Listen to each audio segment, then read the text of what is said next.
In 1883, in the industrial town of Bolton, Lancashire, the Victorian understanding of light and physical matter was challenged by a 12-year-old boy who ceased to cast a shadow after the clock struck midnight. What happened to Benjamin Ashworth would force physicists and physicians to confront the terrifying possibility that human beings could exist partially outside physical reality. This is the story documented in the Manchester Medical Society archives, witnessed by 32 people suppressed for 60 years. A story about a child who began disappearing piece by piece, starting with his shadow and the desperate race to save him before he vanished entirely. Benjamin Ashworth was born on May 3, 1871, in Bolton, the youngest of 4 children in a working-class family. His father, William Ashworth, operated a textile loom at the Barlow Mill until his death in a factory accident in 1881, leaving Benjamin's mother, Mary Ashworth, to support the family through laundry work. Benjamin's 2 older brothers had already left home to find work in Manchester, and his sister Margaret, age 16, worked 14-hour days at the cotton mill to help support the household. Benjamin was small for his age, with dark curly hair and thoughtful gray eyes that seemed too old for his young face. He was known throughout their neighborhood on Chorley Street for his gentle nature and his habit of reading borrowed books by candlelight late into the night. Despite the family's poverty, Benjamin attended the parish school 3 days a week, showing remarkable aptitude for mathematics and natural philosophy. His teacher, Mr. Robert Harding, had written to several benefactors seeking scholarship funding to send the boy to grammar school. Benjamin adored his mother and worked odd jobs after school, delivering newspapers, sweeping shops, running errands to ease her burden. Their bond was profound, strengthened by shared grief and the daily struggle for survival. On the evening of November 12, 1883, Benjamin returned home at 6 o'clock from his newspaper route, his hands red from the cold. Mary had prepared a modest supper of bread and broth. Margaret arrived home exhausted at 7:30, and the 3 ate together by lamplight in their small kitchen. Benjamin spoke excitedly about a book on astronomy Mr. Harding had lent him, describing the movements of planets with animated gestures. At 9 o'clock, Benjamin kissed his mother goodnight and climbed the narrow stairs to the attic room he shared with his sister. He lit a candle, opened his astronomy book, and read until his eyes grew heavy. Margaret noticed him glance at his shadow on the wall, watching it flicker in the candlelight with unusual intensity, though she thought nothing of it at the time. At precisely midnight, Benjamin Ashworth's shadow disappeared. At 12:17 on the morning of November 13, 1883, Margaret Ashworth woke to find her brother standing beside the window, illuminated by moonlight streaming through the glass. She called his name. Benjamin turned toward her, his face pale with terror. Margaret lit the bedside candle. Benjamin stood directly in the candlelight. The flame cast Margaret's shadow long across the floor. It cast shadows from the bed frame, the chair, the water pitcher. But where Benjamin stood, there was nothing. No shadow fell behind him, beside him, or beneath his feet. The light passed through the space where his shadow should have been, as if he were made of glass. "Maggie, something's wrong with me," Benjamin whispered, his voice shaking. "I can feel it. Something's missing." Margaret screamed. Mary rushed upstairs carrying a lamp. She held it close to Benjamin's face, then moved it around his body. The lamp illuminated everything: walls, furniture, his sister's horrified face. But Benjamin cast no shadow. Mary dropped the lamp. Oil spilled across the floor. In the sudden darkness, they heard Benjamin crying. They relit candles with trembling hands. They tried different light sources: candles, lamps, even matches held close to Benjamin's skin. Nothing produced a shadow. The boy stood in bright light, clearly visible, solid to the touch, breathing and warm, but creating no darkness behind him. Light bent around him as if he were not entirely present in physical space. "What's happening to me?" Benjamin asked, touching his own arms as if to confirm he still existed. "Am I dying? Am I becoming a ghost?" Mary held her son close, feeling his solid body, his racing heartbeat. He was real. He was alive. but some fundamental property of his physical being had changed. Margaret ran to fetch Mr. Harding, their neighbor Dr. James Whitfield, anyone who might explain this violation of natural law. By 1 o'clock in the morning, 6 neighbors had gathered in the Ashworth home, all witnessing the same phenomenon. Benjamin Ashworth, a 12-year-old boy in perfect health, who cast absolutely no shadow. Dr. James Whitfield, a physician trained at Edinburgh Medical School, arrived at 1:30 and conducted an immediate examination. His journal entry from November 13, 1883, preserved in the Bolton Medical Archive, records, "I examined the boy Benjamin Ashworth and found him in sound physical health. Pulse normal at 72 beats per minute. Temperature normal. Respiration unlabored, pupils reactive to light. However, I observed a phenomenon that contradicts every principle of physics I have studied. The boy produces no shadow under any light source. I tested with candles, lamps, and even direct moonlight through the window. Other objects in the room cast normal shadows. The boy himself appears solid and opaque. Yet light passes through the space behind him without obstruction. I have no medical explanation for this observation." Mary Ashworth provided testimony to Reverend Thomas Blackwood the following morning. "My Benjamin is a good boy, God-fearing and kind. He has done nothing to deserve this curse. When I hold him, he feels real and warm. But when I see him in the light, casting no shadow like a creature that doesn't exist, my heart breaks. What mother can protect her child from something that defies God's natural order? I fear he is being taken from me, piece by piece, starting with his shadow." Mr. Robert Harding, Benjamin's schoolteacher and a noted skeptic of supernatural claims, wrote in his personal diary on November 13th, "I arrived at the Ashworth home prepared to find trickery or mass hysteria. I am a man of science and reason. I do not believe in ghosts or magic. Yet I witnessed with my own eyes what I cannot rationally explain. Young Benjamin stood before me, a boy I have taught for 3 years, and he cast no shadow. I tested this myself with multiple light sources. The phenomenon is genuine and utterly inexplicable." On November 14th, Dr. Whitfield arranged for Professor Harold Grimshaw, a physicist from Owens College in Manchester who specialized in optics and light theory, to examine Benjamin. Professor Grimshaw arrived with specialized equipment, prisms, mirrors, photographic plates, and precision measuring instruments. The examination lasted 4 hours. Professor Grimshaw tested Benjamin's interaction with light from every conceivable angle. He measured the boy's opacity using photographic exposure times. He tested whether Benjamin's body absorbed, reflected, or transmitted light. He placed Benjamin between a light source and a white screen, expecting to see at least a faint shadow or silhouette. Nothing appeared. Light behaved normally until it encountered Benjamin's body, then seemed to bend around him without creating any corresponding darkness. Professor Grimshaw's measurements showed that Benjamin's physical form blocked light. The boy was not transparent, yet somehow failed to cast a shadow. Most disturbing was what Professor Grimshaw discovered about the timing. He questioned Benjamin extensively about the exact moment the phenomenon began. Benjamin recalled looking at his shadow on the wall at 11:58, watching it flicker in the candlelight. He remembered feeling suddenly cold at midnight, as if something had been pulled from his body. When he looked again at 11:59, his shadow was gone. The transformation occurred at precisely midnight, Professor Grimshaw noted in his report dated November 15, 1883. This temporal specificity suggests the phenomenon is not random but follows some unknown law or pattern. I tested whether the shadow would return during daylight hours.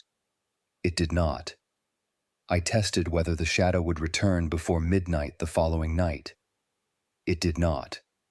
Whatever mechanism caused this transformation appears to be permanent, or at least not subject to simple reversal. Professor Grimshaw then discovered something that sent chills through everyone present. He asked Benjamin to describe any unusual experiences in the days before losing his shadow. Benjamin mentioned a recurring dream he had experienced for 3 consecutive nights before November 13th. A dream of walking through Bolton at midnight, watching his shadow slowly fade until it disappeared entirely. The boy dreamed his own transformation before it occurred, Professor Grimshaw wrote. This suggests precognitive awareness, or, more disturbing, that the loss of his shadow was predetermined, perhaps by forces beyond our current understanding of physical law. I have documented an impossibility. I cannot explain it. Word spread through Bolton within hours. By November 15th, crowds gathered outside the Ashworth home on Chorley Street, demanding to see the shadowless boy. Some claimed Benjamin was possessed by demons. Others insisted he was blessed with divine favor.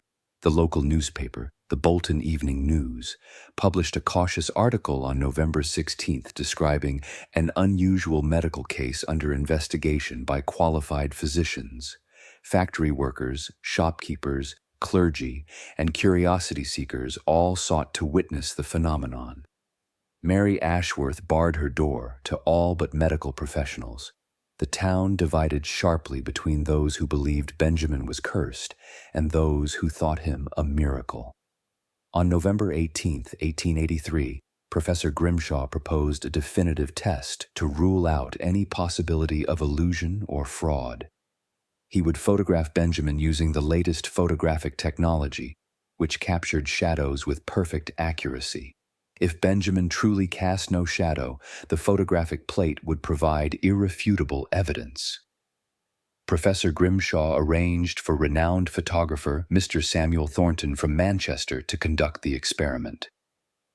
On November 20th, in the presence of 12 witnesses, including Dr. Whitfield, Reverend Blackwood, and 3 members of the Bolton Town Council, Mr. Thornton set up his camera equipment in the Ashworth home. The photographic session lasted 3 hours. Mr. Thornton photographed Benjamin from multiple angles, using various lighting arrangements. He photographed Benjamin standing beside his sister Margaret, whose shadow appeared perfectly normal in each image. He photographed Benjamin holding objects, which cast their own shadows, while Benjamin's body cast none. When the photographic plates were developed on November 21st, they confirmed what witnesses had seen. In every photograph, Benjamin Ashworth appeared clearly. His face, his clothing, his posture all captured in sharp detail. Margaret's shadow stretched across the floor behind her. The shadows of furniture, walls, and objects filled the images with normal depth and dimension. But in the space behind Benjamin, where his shadow should have fallen, there was only blank floor, perfectly illuminated, as if he were not present at all. Most striking was a photograph taken at Professor Grimshaw's request. Benjamin standing directly in front of a light source, with his sister standing beside him at the same distance. Margaret's shadow extended 6 feet behind her, dark and clearly defined. Benjamin's shadow was completely absent. The photographic evidence was absolute and undeniable. Professor Grimshaw then made another discovery. He had researched historical records at the Bolton Library, searching for any similar cases. He found a brief mention in a parish register from 1823, a girl named Sarah Hartley, age 14, who was described as afflicted with shadowlessness and who had died 3 months after the condition began. The cause of death was listed as complete corporeal dissolution. There is precedent, Professor Grimshaw told Dr. Whitfield on November 22nd. This has happened before, and the previous victim did not survive.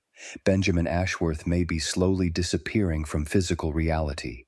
His shadow was only the first part of him to vanish. On November 25, 1883, Dr. Edmund Carlisle arrived from London, sent by the Royal Society to investigate the case. Dr. Carlisle, educated at Cambridge and the Sorbonne, had published extensively on unusual physiological phenomena and had investigated several cases of alleged supernatural occurrences, most of which he had successfully debunked. Dr. Carlisle spent 5 days examining Benjamin, conducting tests that went far beyond Professor Grimshaw's optical experiments. He measured Benjamin's weight repeatedly throughout the day, discovering something horrifying. Benjamin was losing mass. On November 25th, Benjamin weighed 82 pounds. On November 30th, he weighed 79 pounds, despite eating normally and showing no signs of illness or wasting disease. The boy is not merely failing to cast a shadow, Dr. Carlisle wrote in his report dated December 1st, 1883. He is gradually losing physical substance. His body is becoming less material, less anchored to physical reality. The loss of his shadow was merely the first symptom of a progressive condition that I can only describe as existential dissolution. Dr. Carlisle conducted additional tests. He measured the temperature of Benjamin's skin, finding it slightly cooler than normal and decreasing each day. He tested Benjamin's ability to interact with physical objects, discovering that the boy's grip strength had diminished by 20% in 1 week. Most disturbing, Dr. Carlisle observed that Benjamin's reflection in mirrors had begun to fade. While still visible, it appeared slightly translucent, as if Benjamin were becoming partially transparent. "I propose a theory," Dr. Carlisle told the assembled witnesses on December 2nd. "Human beings may exist simultaneously in both physical and metaphysical dimensions. Benjamin Ashworth is somehow losing his connection to physical reality, slipping into an alternate state of existence. His shadow disappeared first, because shadows are the boundary between light and darkness, between material and immaterial. He is crossing that boundary, and if the process continues, he will disappear entirely." Dr. Carlisle's conclusion was stark. "I have documented a phenomenon that current science cannot explain and cannot stop. Unless we discover the mechanism causing this transformation, Benjamin Ashworth will cease to exist within weeks." On December 5th, 1883, Benjamin began speaking about things he should not have known. During an examination by Dr. Carlisle, the boy suddenly said, "Mr. Thornton's wife will die in childbirth on December 18th. The baby will be a girl. She will survive, but Mrs. Thornton will not." Dr. Carlisle documented this statement in the presence of 6 witnesses. Samuel Thornton, the photographer, was present and became visibly distressed. His wife was indeed pregnant, though this was not widely known. The prediction was specific and verifiable. Over the following days, Benjamin made other statements that seemed to come from knowledge beyond normal perception. He told Dr. Whitfield that the doctor's brother in Liverpool had died on December 3rd, though no telegram had yet arrived with the news. The telegram arrived on December 6th, confirming Benjamin's statement. He told Reverend Blackwood that the church's roof would collapse during a storm on December 12th. On that date, during a severe windstorm, the church roof partially collapsed, exactly as Benjamin had described. "The boy is not merely losing physical substance," Dr. Carlisle wrote on December 8th. "He is gaining access to information beyond the normal boundaries of time and space. As he becomes less physical, he appears to be becoming more metaphysical, perceiving events that have not yet occurred or that are happening at great distances. He is existing partially outside normal reality, and from that vantage point, he can see what we cannot." On December 18th, Samuel Thornton's wife died in childbirth, exactly as Benjamin had predicted. The baby, a girl, survived. The community's fear of Benjamin intensified. Some called him a prophet, others called him a demon. Mary Ashworth held her son close, watching him fade a little more each day, powerless to stop his slow disappearance. On December 20th, 1883, Dr. Marcus Pemberton arrived from the Home Office in London, accompanied by 2 military physicians and carrying official government documents. The case had reached the attention of authorities after Dr. Carlisle's reports were forwarded to the Royal Society and subsequently to government officials concerned about public panic. Dr. Pemberton, a stern man with military bearing, conducted his own examination of Benjamin over 2 days. He verified every claim: the absence of shadow, the loss of body mass, the fading reflection, and the documented accurate predictions. His official report, dated December 23, 1883, concluded, "The boy Benjamin Ashworth demonstrates a physiological condition unknown to medical science. His progressive loss of physical substance poses no apparent threat to public safety but represents a phenomenon requiring continued observation and documentation." However, Dr. Pemberton also recommended immediate action. "I advise that the boy be transferred to a secure medical facility where his condition can be properly monitored and where public access can be restricted. The case has generated significant public attention and speculation that could lead to social unrest." Mary Ashworth refused. "You will not take my son," she told Dr. Pemberton. "He is dying, and he will die at home, with his family, not in some government hospital where he will be studied like an insect." Dr. Pemberton did not force the issue. His report was classified as confidential. Newspapers were quietly discouraged from further coverage. Official records were sealed. Dr. Pemberton departed on December 24th, leaving instructions that Benjamin's condition be documented until its conclusion, whatever that might be. On the evening of December 31st, 1883, Benjamin Ashworth's condition reached its crisis point. He had lost 23 pounds since November 25th, his body becoming gaunt and ethereal. His reflection in mirrors was barely visible. His voice had grown faint, as if he were speaking from a great distance. Most alarming, when people touched him, they reported feeling only partial resistance, as if his flesh were becoming insubstantial. At 11:30 that night, as the town prepared to celebrate the new year, Benjamin told his mother, "I can feel myself leaving. It's like falling asleep, but I won't wake up. I'm scared, Mum. I don't want to disappear." Mary held her son, feeling how light he had become, how fragile. Margaret stood beside them, weeping. Dr. Whitfield and Dr. Carlyle were present, having maintained vigil for the past week.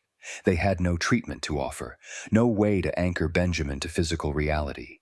At 11:55, Benjamin's body began to fade visibly. His skin became translucent, his features indistinct.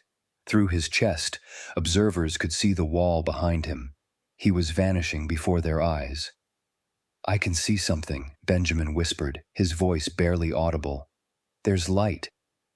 There are people. They're calling me. Mum, I think I'm dying." Mary clutched at her son, but her hands passed partially through his shoulders. "No! No! You stay with me. Benjamin, stay with me." At precisely midnight, as church bells rang across Bolton to welcome 1884, Benjamin Ashworth became completely transparent. For 3 seconds, he was visible only as a faint outline, like breath on glass. His mother's arms closed around empty air. Margaret screamed. Dr. Carlyle watched in stunned horror. Then, at 12:01, Benjamin solidified again. Color returned to his skin. Substance returned to his body. He drew a gasping breath and collapsed into his mother's arms, solid and real and present. "I came back," he whispered. "I don't know how, but I came back." In the days following January 1st, 1884, Dr. Carlyle conducted extensive examinations of Benjamin. The boy had stabilized. His weight remained constant. His shadow had not returned, but he had stopped losing physical substance. His reflection in mirrors remained faint, but no longer faded. Most significantly, his prophetic statements had ceased. Benjamin Ashworth reached the threshold between physical and metaphysical existence, Dr. Carlyle wrote in his final report, dated January 15, 1884. He crossed to the very edge of complete dissolution, then somehow returned. I cannot explain the mechanism that allowed his return. Perhaps the emotional bond with his mother provided an anchor. Perhaps his own will to survive was sufficient. Perhaps there are natural limits to this transformation that we do not understand. Dr. Carlyle proposed a partial explanation. "I believe Benjamin experienced a rare physiological crisis in which the connection between consciousness and physical matter began to dissolve. This may have been triggered by trauma, illness, or unknown environmental factors. The loss of his shadow was the first visible symptom.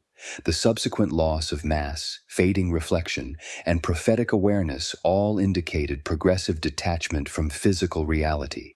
His recovery suggests that this detachment is not always permanent, though the mechanism of recovery remains mysterious. Benjamin himself described his experience in a statement recorded on January 10th. "When I was fading, I felt like I was in two places at once. I could see Mum and Maggie, but I could also see somewhere else, somewhere bright and peaceful. I heard voices calling me forward, but I heard Mum calling me back. I chose to come back. I don't know if I made the right choice, but I couldn't leave her." Benjamin's shadow never returned. He remained shadowless for the rest of his life, a permanent mark of his journey to the edge of existence. In 1943, when Home Office archives from the Victorian era were partially declassified for historical research, physicist Dr. Margaret Holbrook discovered the Ashworth case files while researching unusual medical phenomena. She found Dr. Carlisle's reports, Professor Grimshaw's photographs, and Dr. Pemberton's classified government assessment. Dr. Holbrook was particularly interested in the photographic evidence. In 1947, she obtained the original photographic plates from the Manchester Science Museum and subjected them to modern analysis. Spectroscopic examination confirmed that the plates had not been manipulated or altered. Benjamin Ashworth genuinely appeared in the photographs without casting a shadow, a physical impossibility according to established laws of optics. Most significantly, Dr. Holbrook discovered Benjamin's medical records from his later life, preserved in Bolton Hospital archives. The records documented his continued shadowless condition and noted an unusual finding. Benjamin's cellular structure showed abnormalities when examined under microscopy in 1902. His cells appeared to have lower density than normal human cells, as if they existed partially in a different state of matter. Dr. Holbrook published her findings in 1951 in the Journal of Historical Medicine. Her conclusion: the Ashworth case represents a documented instance of matter existing in an anomalous state. Modern physics acknowledges that matter can exist in multiple states and that the boundary between material and energy is not absolute. Benjamin Ashworth may have experienced a transition toward an alternate state of existence, then stabilized in a hybrid condition. The case remains unexplained but is validated by extensive contemporary documentation and photographic evidence. The Ashworth case was not unique in Victorian medical literature. In 1871, a woman in Cornwall named Elizabeth Trent reportedly lost her reflection in mirrors for 6 weeks before dying of unknown causes. In 1889, a boy in Edinburgh named Thomas MacLeod was documented as casting two shadows simultaneously, one normal and one inverted, for 3 months before the condition spontaneously resolved. These cases, documented but dismissed by mainstream medicine, suggest that human physical existence may be less stable than commonly believed. Benjamin's experience raised profound questions about the nature of physical reality and consciousness. If a human being can lose his shadow, fade from material existence, then return, what does this reveal about the relationship between mind and matter? Victorian physicians could only document these mysteries. Modern physics acknowledges quantum states and the observer effect, suggesting that consciousness and physical reality may be more intimately connected than 19th century science could comprehend. Benjamin Ashworth lived a quiet life after his recovery. He never married, choosing instead to remain with his mother and sister. He worked as a bookkeeper for a textile firm in Bolton, his mathematical abilities earning him steady employment despite his unusual condition. People who met him remarked on his shadowless state, but gradually accepted it as a permanent peculiarity. Mary Ashworth died in 1903, cared for by Benjamin until the end. Margaret married in 1888 and had 3 children, all of whom knew their uncle as the man who cast no shadow. Benjamin was remembered as gentle, thoughtful, and deeply private about his experience in 1883.